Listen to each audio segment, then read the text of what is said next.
You're listening to Garibaldi Red, a Nottingham Forest podcast brought to you by Nottinghamshire Live. Good morning and welcome to Garibaldi Red, the Nottingham Forest podcast from Nottinghamshire Live. My name is Matt Davis, joined as fairly normal by Reds legend Garry Birtles and Derbyshire Live Steve Nicholson to talk about Forest versus Derby on Friday night, the big game we're all looking forward to. Garry, good morning. How are you? Good morning. Yeah, very well, thank you. Good. Steve, good morning. Welcome to enemy territory. Are you well? Yeah, I'm very well. Yeah, just catching up after another late night, another game midweek. As we know, it kind of runs into the early morning, doesn't it, when you're writing it up? But no, up and at them. True. That's good. Yes, so you do often see people filing copy at 3 a.m. on our system. It's not always a glamorous job people imagine it to be. Right. So yes, both teams won last night. Forest winning at Rotherham to continue a very good run. We both watched it, Garry. What did you make of the game? Well, I think everybody was a bit apprehensive about the game against Rotherham Forest supporter-wise because, there'd been a bogey side to us. And if you don't match them for desire and work rate, you're going to come unstuck. You just look at Derby's result against them a few weeks ago. They beat them 3-0. They're capable of doing that if you don't match them. And I think last night Forest were able to match them with work rate, desire, a little bit guile. And to be fair, their manager said afterwards that Forest deserved to win.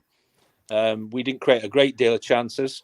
But we limited them as well, which was excellent to see because they are a threat up front. I went to Rotherham a couple of years ago to watch the game and they beat us and they bullied you. If you let them bully you, then you're in trouble. And that's what happened.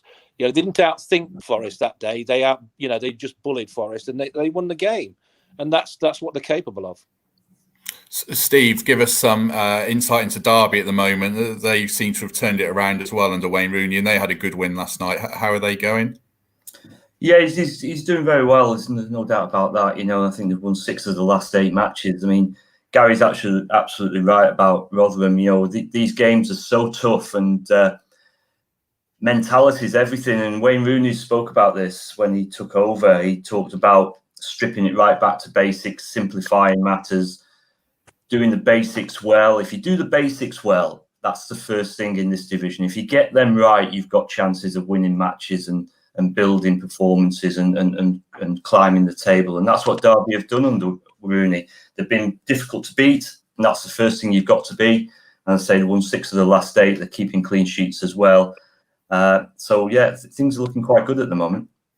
Yeah, if you look at the form table, for the last 6 games, Forest are 4th and Derby are 7th. So what are you expecting from this game, Garry, given both teams are in form?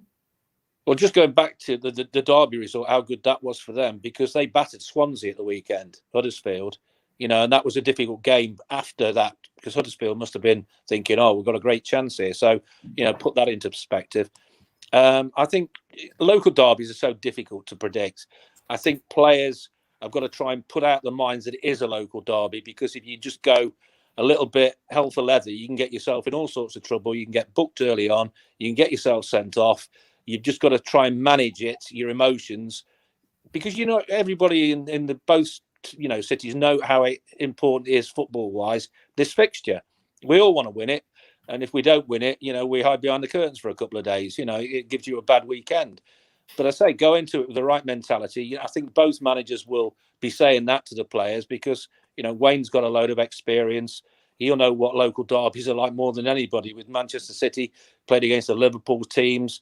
So he'll be trying to calm it down a little bit. Chris, the same. They're very intelligent and go out with all the fight, all the desire, but just rein yourself in a little bit. Because a number of times in the past, you go back to the Craig Burley times, the Robbie Savage years, we've seen people lose their heads a little bit, Forest players as well, and that can spoil the spectacle a little bit. So let's hope we just get a really good game, which is looking possible.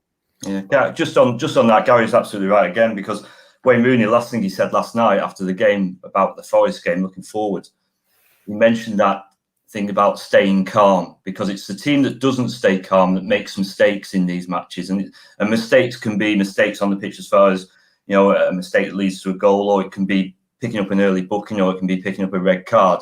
And he talked about this last night, and that'll be his advice to his players: is stay calm. And as Garry said, Wayne Rooney's got vast amount of experience of derby matches. What about the lack of fans then in the ground? I mean, it's the second or third time they'll have played this fixture without fans. Does that have any impact, do you think, Steve? Huge.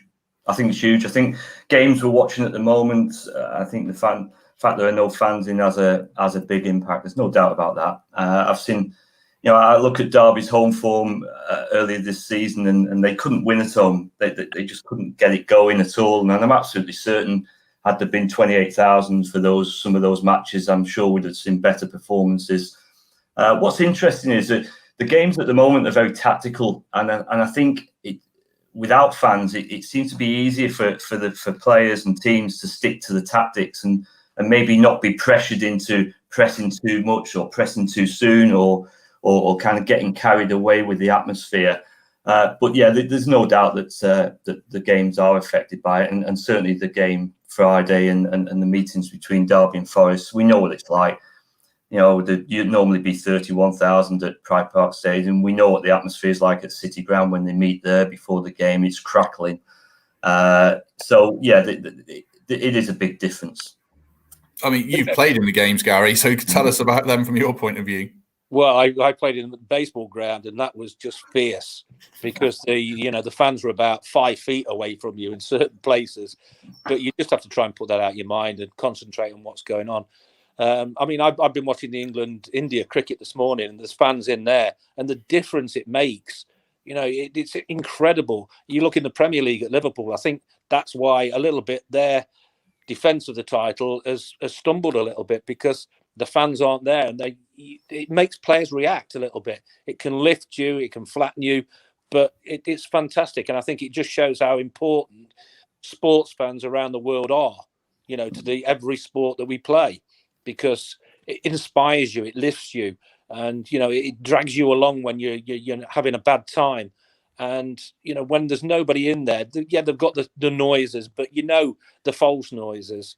And it's almost like playing when the old times when you played for the reserves, at the City Ground when there was about 1,000, it used to echo around. It was a strange feeling, and it must be the same now for the current players.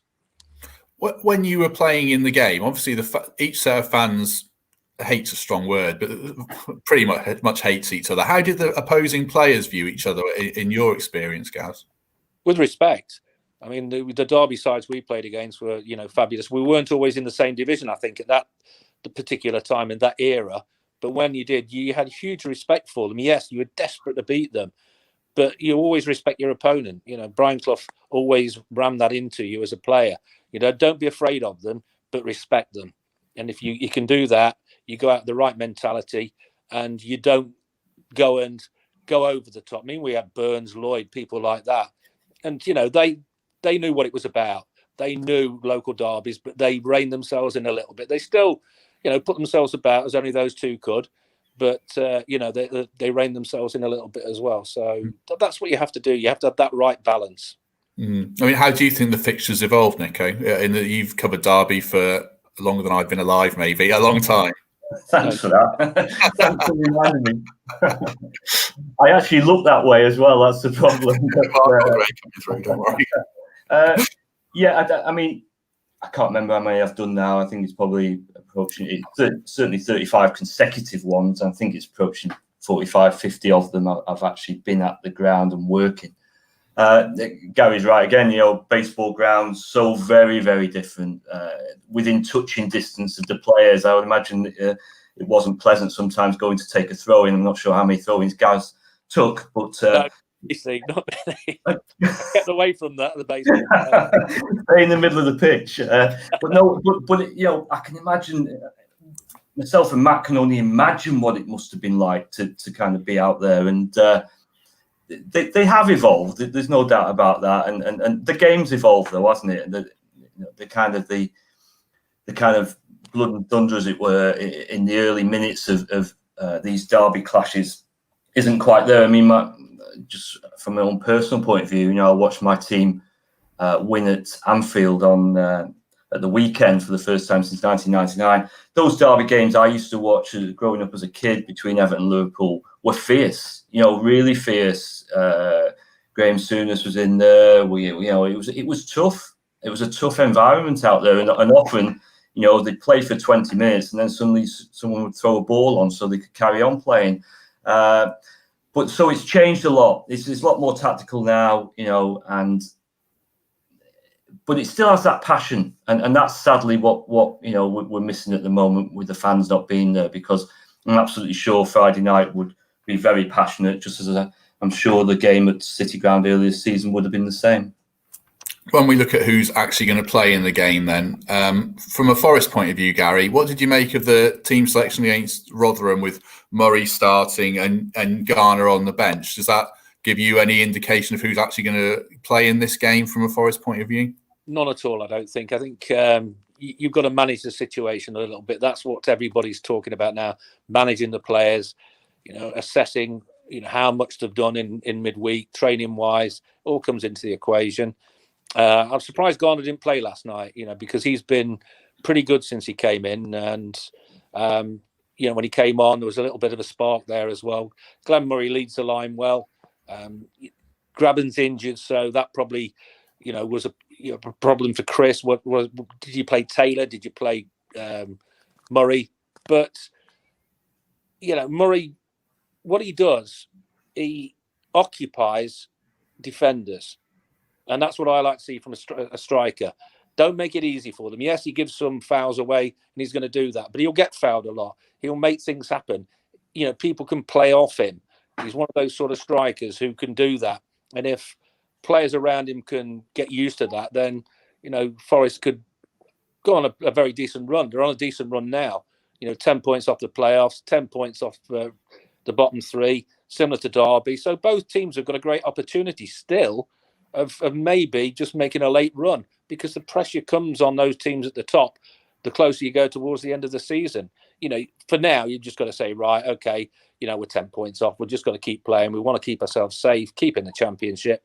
But if you go on a run, you never know. One team, you know, Roy Keane, I always remember Roy Keane's Sunderland.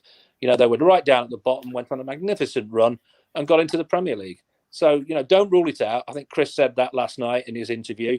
But, you know, there's a long way to go regarding getting up, because there are some good teams at the top of that table. You know, Norwich again proved what a good side they are away from home. Pookie missed a penalty to, you know, take away his hat-trick. You know, and Bournemouth have stuttered a little bit. So teams are going to stutter. And that will give the teams, you know, the chasing pack a little bit of hope. On the face of it, like you say, they're both kind of mired in mid-table. They're both looking fairly safe from relegation.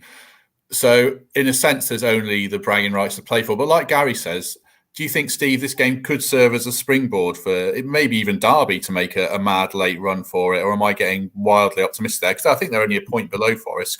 Could this be a launch pad for one of these teams, do you think? It's a strange division, isn't it? It's a mad division. We know that.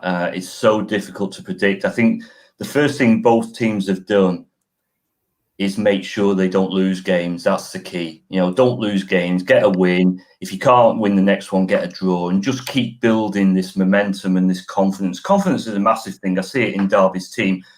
Earlier this season, you know, they couldn't string two passes together. They were uptight. They were missing that confidence that you need.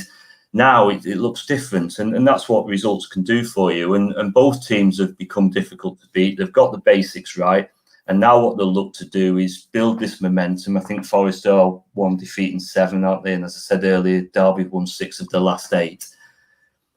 Players will now go out there believing they can win games and pick up points. And once that is inside your mind, I would imagine, and Gary will know better about this, once that's in your mind, I would imagine the game suddenly becomes easier. And you want to go and play matches. And I'm sure Derby can't wait for the next match, just as Forest can't. So will it spark a late run? There's a lot to do. There's a lot of teams between both teams and the top 6. There are some good sides up there. As you say, Norwich are going particularly well. But I think the first thing for both teams when they went on these recent runs was to make sure, A, that they're in this division next season. That was the first thing. And the signs of that are looking good for both, obviously.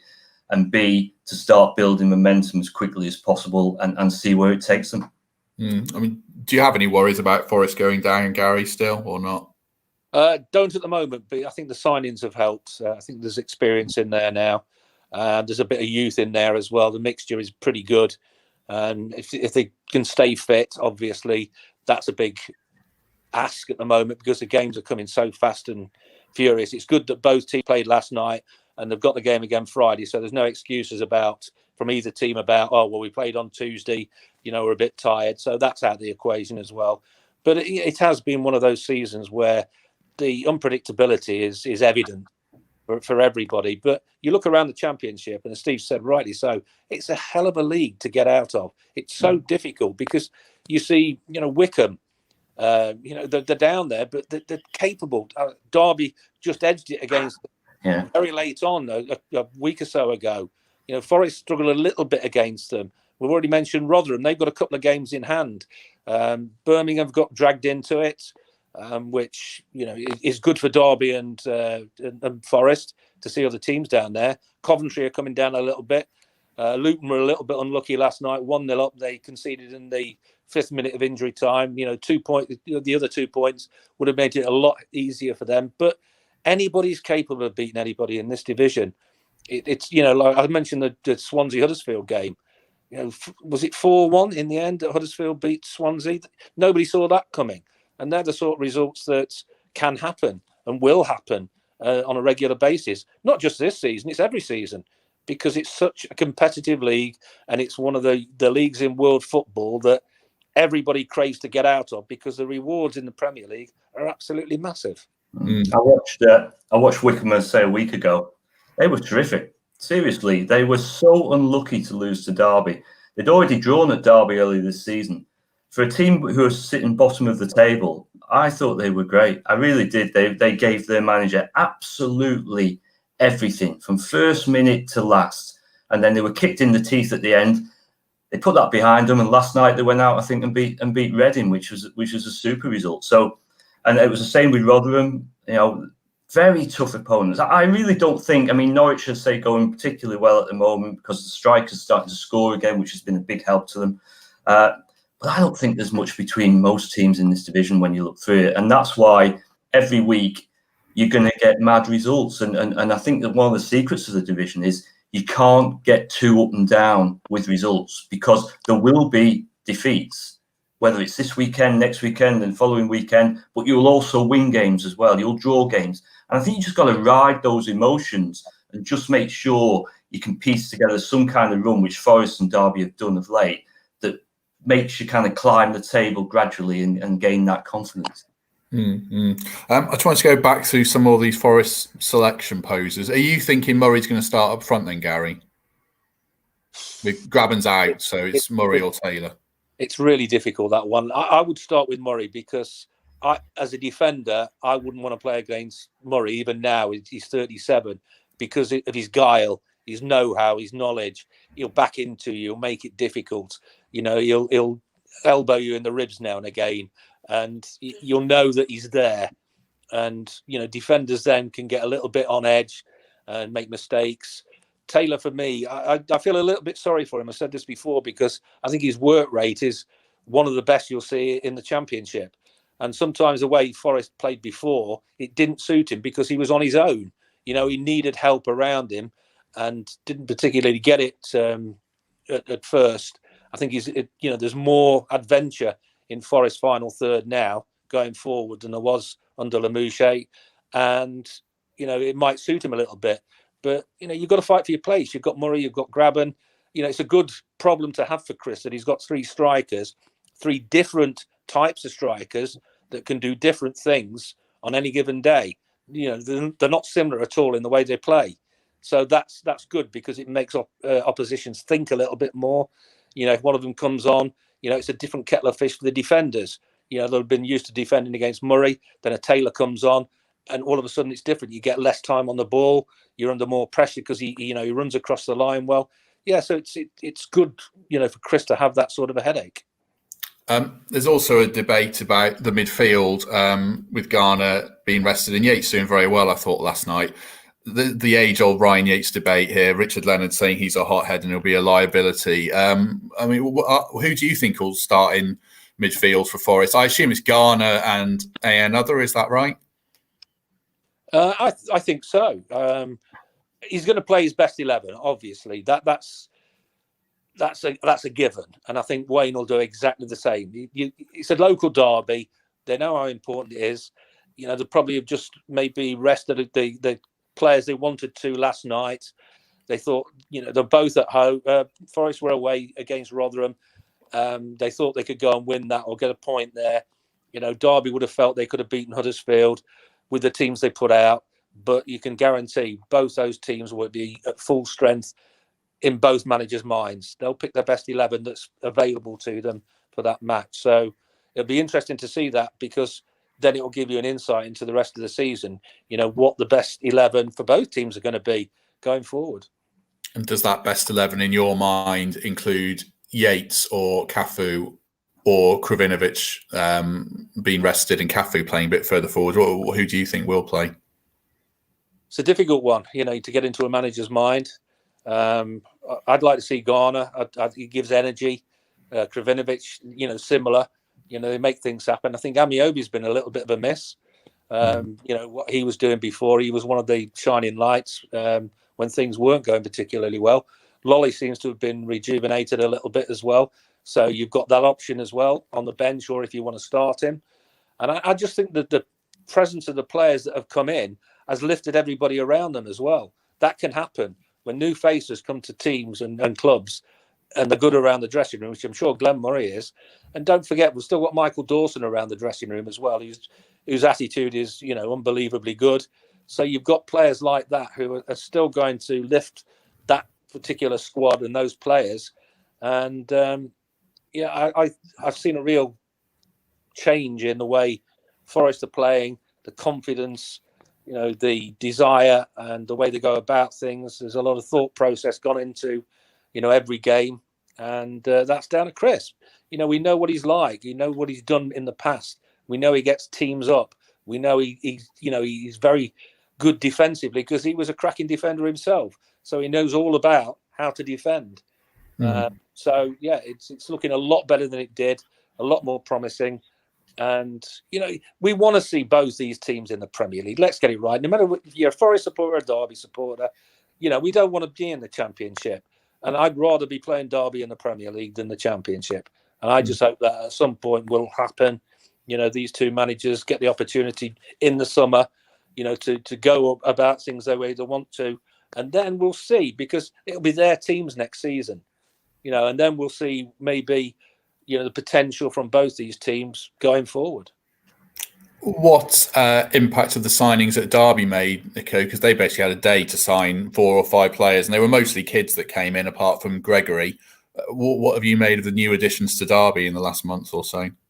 I think the big thing it's done is given Wayne Rooney more options.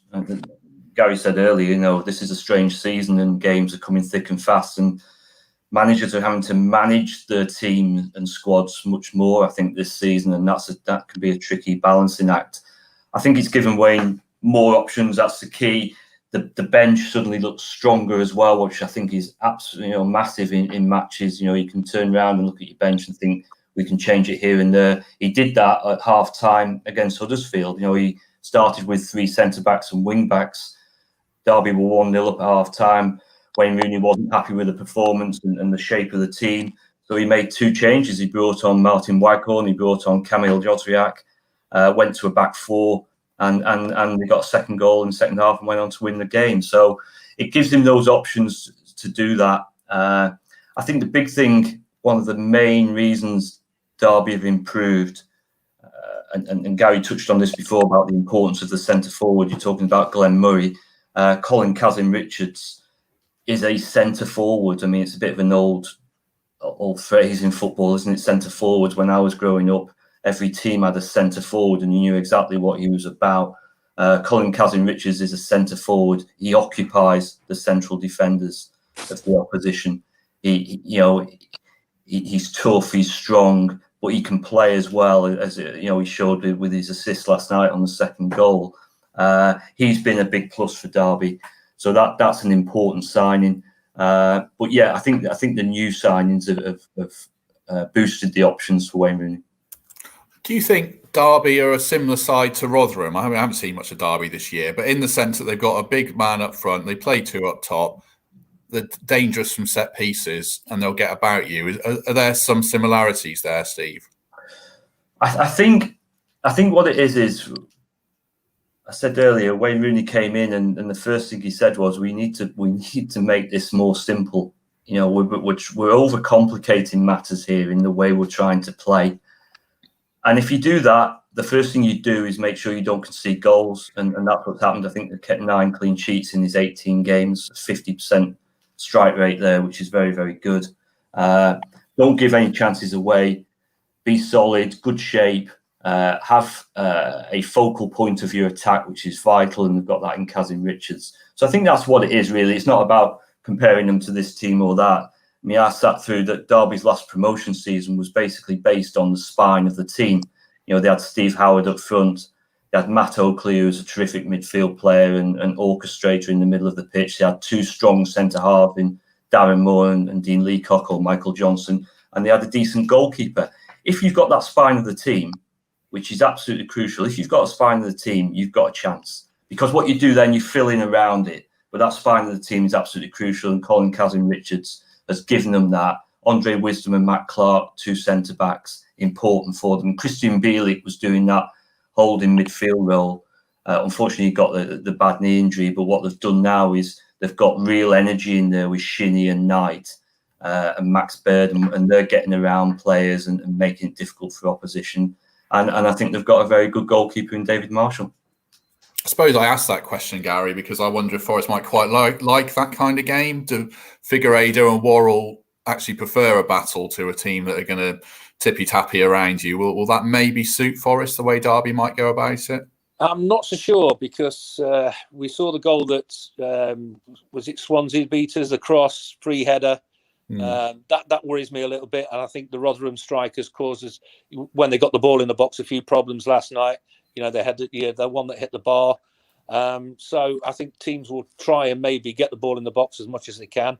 And that's maybe why I think Waghorn might play, because I think he's a threat. Every time, you know, I've seen him play, he is a threat. And he's difficult to mark. He's like Glenn Murray a little bit. He's astute. He knows what he has to do to upset defenders. He knows his strengths. And if his teammates play to his strengths, then he is a big problem for any opposition. So it wouldn't surprise me to see him play. You know, we're still missing McKenna at the back, which I think is a big miss, because, you know, he came in and just hit the ground running, and his partnership with Worrell looked particularly good. You know, Figueiredo sometimes, you know, he might have a mistake in him.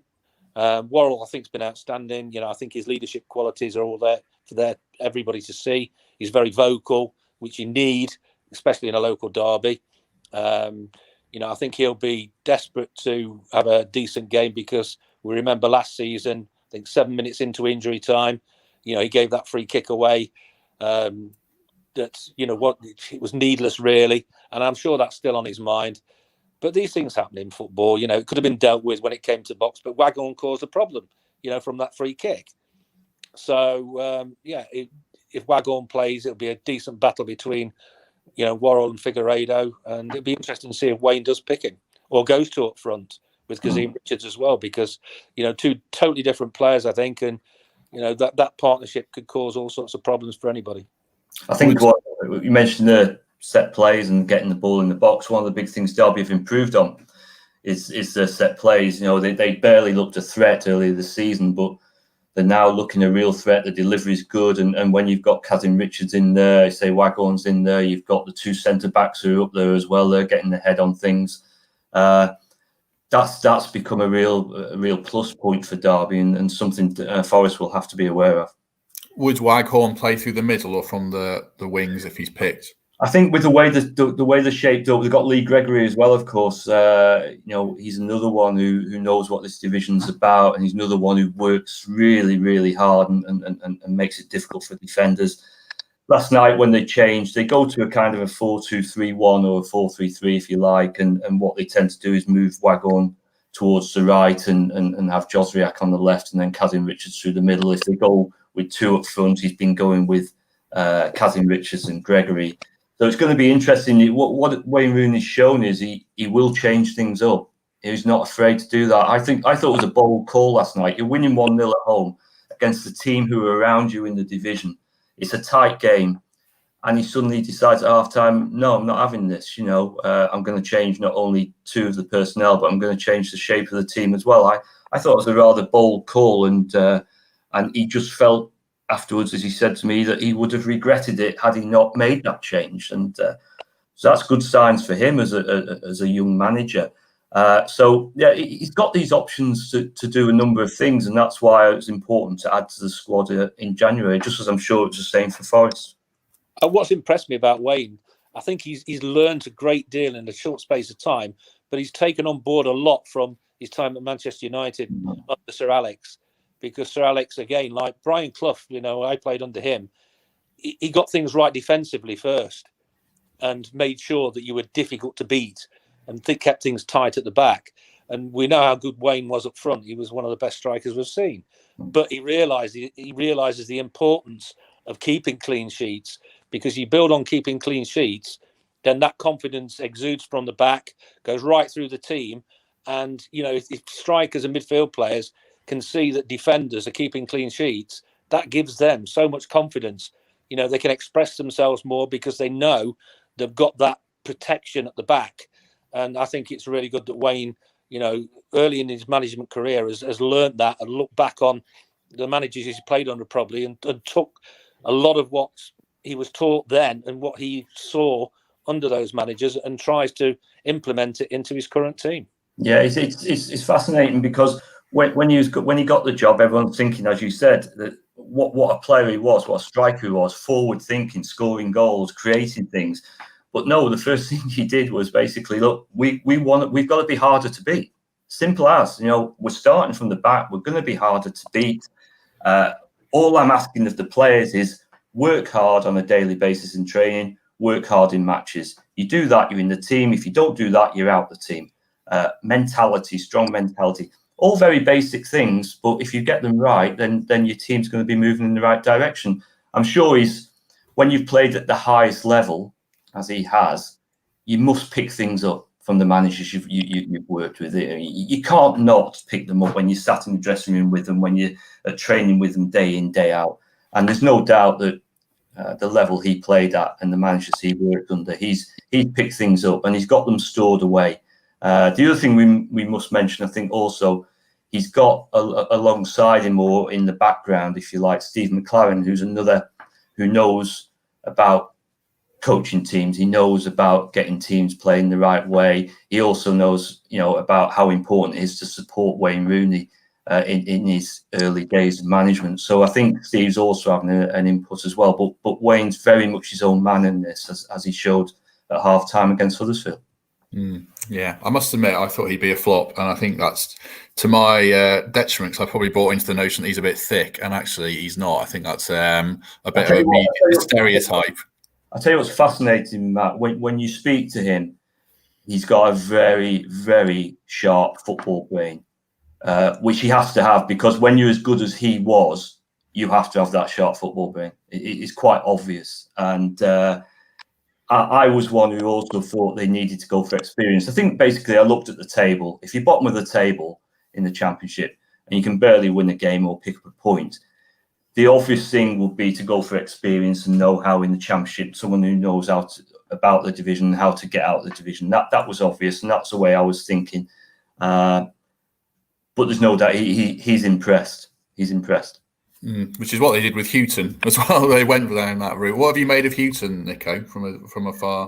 Well, before Philip Cocu got the job, I think Derby looked at Chris Hughton, and rightly so as well. I think I said to you before, Matt, I like him. He knows the division. He's had success in the division. As Garry said earlier, he was a really, really good player, good defender. He's calm, which I like as well. He's astute. He sees things and doesn't get too carried away with things. As I said earlier, he doesn't get too up and down with results. George Burley once said to me that the key to management, and George was excellent at it, by the way, the key to management is not to get too up and down with results, because before you know it, you tie yourself in knots each weekend. So I think he's really good. I like him. I think he's a good manager. I've been in press conferences with him before. When he was at Brighton, particularly, I've asked a few questions of him and his answers have always been pretty spot on to me. I like him, and I know he was someone that Derby looked at, say, before Philip Cocu. I wanted to just go back to something about Waghorn, Gary, from what you were saying. If he were to play on the wing, for cutting in from the right, who would you want to see at left back? Because Ribeiro's good going forwards, but Bong is perhaps more defensively solid, which might tip Hughton's hand a bit of how he's going to go about it. I mean, who would you go with there, Gary? I think he'll go more defensive because, Derby have got a lot of creative qualities in that final third. And I think he's got to set up what he thinks is going to be a difficult side to break down. And like you say, defensively, that's the first thing he looks at. And I think he'll get the most solid back four he possibly can that he'll think will nullify the obvious threat that Derby possess in that final third. And he'll want to frustrate that. And he'll have players in there. I think Yates probably will start because of that, because we can see what a great player he is at breaking up play. He knows his job. He's one of those players you put in there and tell him what you want him to do, and he'll do it. Plus, he is a threat from set pieces. We've seen. I mean, last night it was disappointing. 2 or 3 times we just got caught offside in really good positions, and that was a bit of naivety. When the ball, you have to look as a player and make sure you're not as far forward as the last man, and keep your eye on that. And if you do that, even Glenn Murray was a little bit, culpable with. It was a fantastic header, he scored with, but had he just been half a yard, onside there, it would have been a cracking goal. But Chris will go, I think, ultra really defensive because he knows now we have players who can make that ground up to support the lone striker. You've got the energy, you've got the legs, you've got younger players in there. Forest have always countered very well last season. That was one of their strengths. They hit people on the break, and it worked for most of the season until that blow up at the end. So get it defensively right against a team who are very, very threatening going forward, and then bring your players into play in that final third. True. I've just noticed my hair looks like it's got even more massive while we've been talking. I've brushed it beforehand. Sure. But doesn't it all grow in the wrong places? It's all over the shop. It gets along where you don't want it to. You want the bowl patch at the back to get a bit on, but it never does. You two have both had haircuts, haven't you? I would say. No, you're joking. No, not at all, mate. Is this an age thing? No, I got the water and dabbed all mine down. Yeah. So I went out for a walk at 7:15 this morning to get my steps in, and it was burn a gale. So, the bonnet was all over the place. I came back and put my, 10 odd. I think my grey's coming through even more. My son, I'm going off on a tangent here, thanks. My son, going off on a massive tangent, worked out how you can use the Alexa thing. He's 4, and he tried to order 430 quid's worth of toys, Jurassic Park toys at the weekend. I know, he's into that. I'm worried about going grey, to be honest. I've got news for you. Oh dear. Right, let's get back to football. Is Waghorn the danger man for you then, Gary? I was going to ask you about a danger man for each side. Is Waghorn the man to worry about? Azim Richards as well, because of his movement. I think he's intelligent with his movement.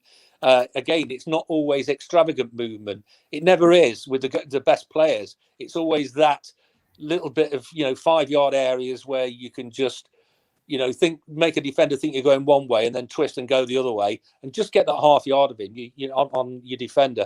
Try and outthink him. They're the great players, not striding great movement down into channel, in and around the box.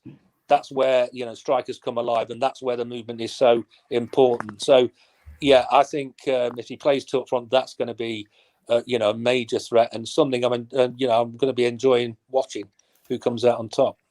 True.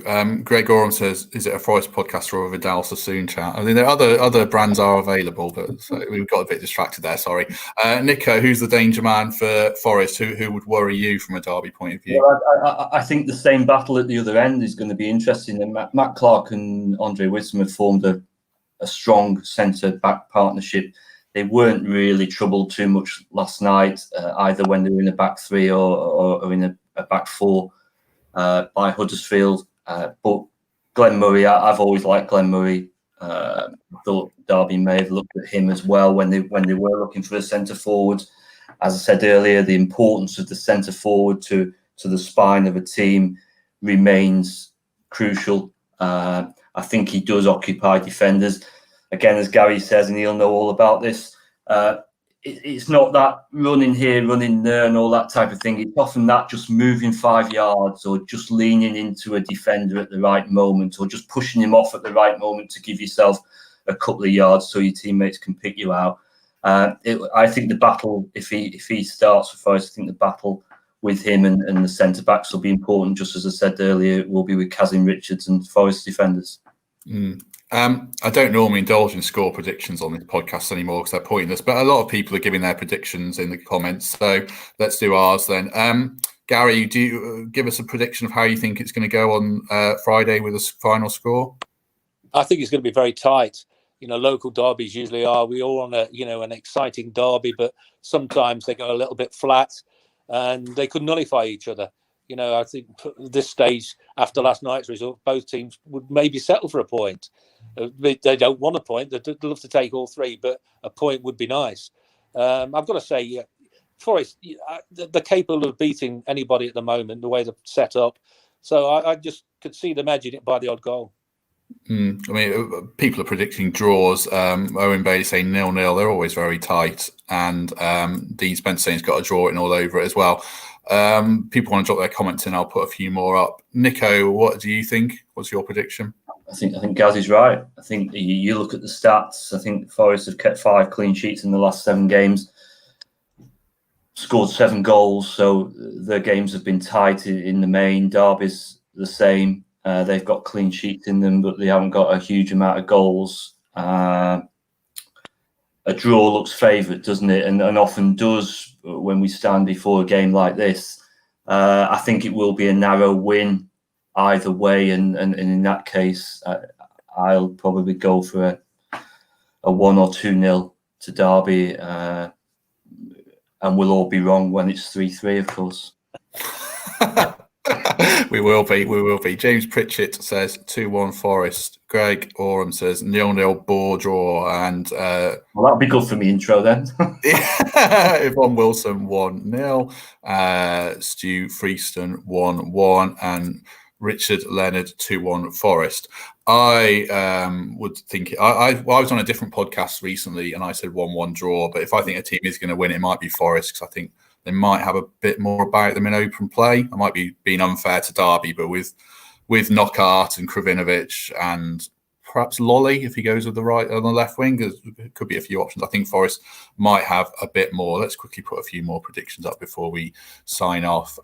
Adam Gibbard and Seb Murray says Derby going to win. That's interesting that a Forest fan says Derby going to win.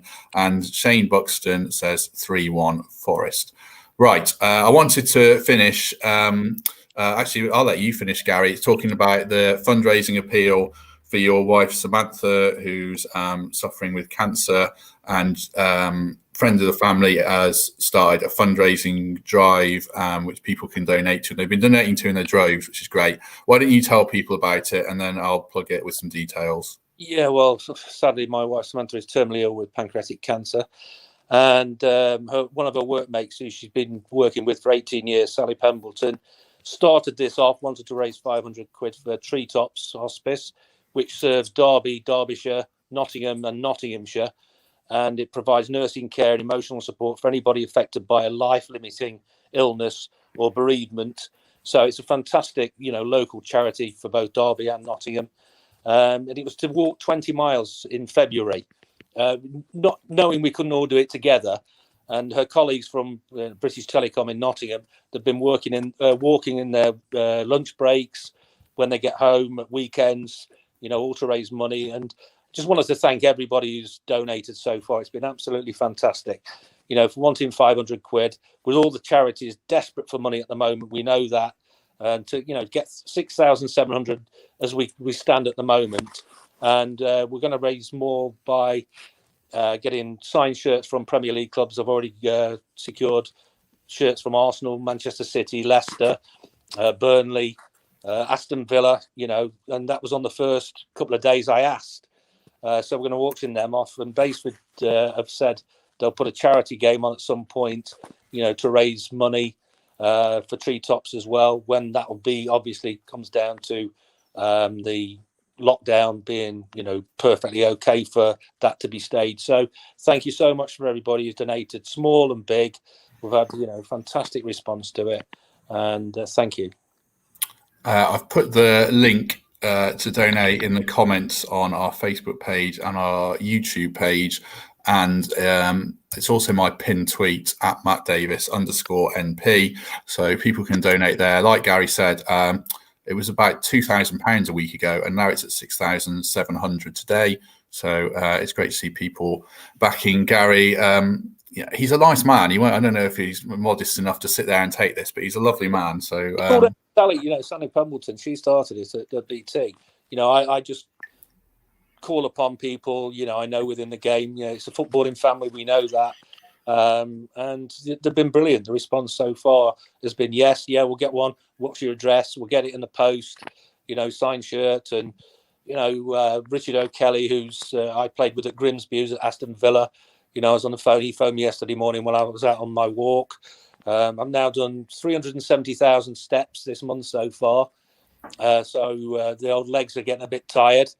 But I'll keep on doing it. I think that's about 150 miles plus by all accounts, if you equate it, allegedly. So, the response from football in general has been absolutely fantastic. You look after each other, no matter what rivalry or anything else. When things go wrong and things, get you a bit low, it's great to see everybody come together. And I can't thank people enough.